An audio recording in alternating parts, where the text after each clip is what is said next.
Ni flash batzut, dagoeneko gauza potolonak esan daude. Nire aldetik azpimarratuko nuke ze testuingurutan jaiotzen da lomce, zeren aipatu dira hainbat argudio. Nik testuinguratuko nuke gehien bat murrizketen egoera batetan jaiotzen dela.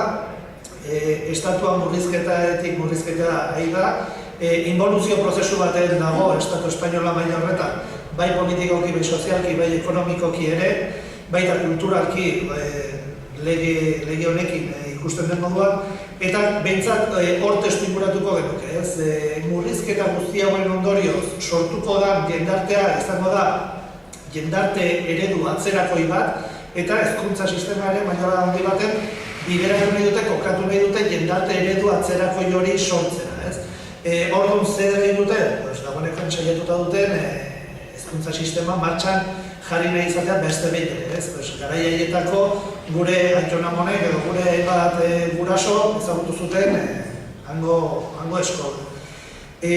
Orduan, involuzio eta murrizketaren testuinguru horretan kokatuko genuen lehenik. Gerora lomcek ere ekarri diguna da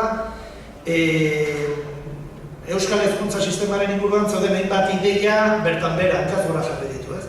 Bata da, eskuduntza, erabateko eskuduntza genituen ideal hori pistan da ideia bat besteik etzala, izta inondik inora errealitate hori, eta ja ez da ikarrek esaten duela gaur Tolosan, baizik eta hori errealitate da, ez? Ikusi besteik ez dago, funtzio publikorako sarbidea Madridek arautzen duela, oposizio bidezkoa, langileen arteko birbanatze prozesuak Madridek arautzen dituela lekualdatze bidez, gaur eguneko kurrikulumen 95% Madridek arautzen duela, ezartzen duela, loeren legearen pean, eta beste hainbat adibide jarri genitzazke, maila horretan lomce etorri dela guzti hori oso agerian jartza, ez? Oain arte ez bezala.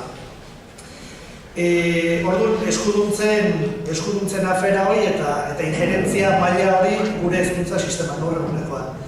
Beste puntu bat, azpimarratu beharko litzatekena da, komentatu da, uste dut, 7.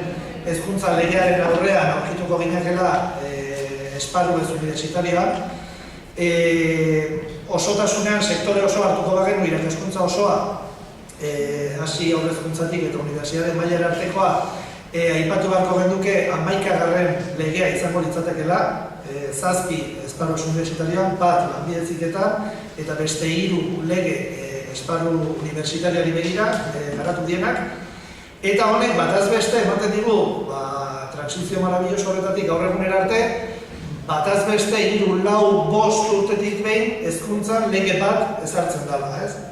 Eta hor bistan gelditzen dela da, alde batetik, Estatu Espainolean ez dago inolako hezkuntza pakturik, ateatzen zaigun bataz bestekoak ia bat egiten du hauteskunde prozesuekin, 4 urtetik behin egiten dien hauteskunde prozesuekin, eta horrek agerian uzten duena da ere, bataz besteko horrekin ezin dela hezkuntza sistema baten valorazio zintzo bat egin.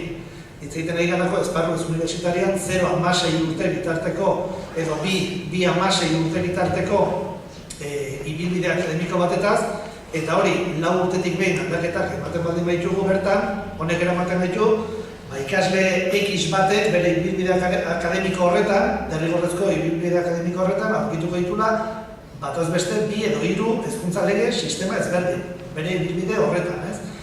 Eta, noski, hori oso tarte txikia da baloratzeko hezkuntza sistema batek funtzionatzen duen edo, ez?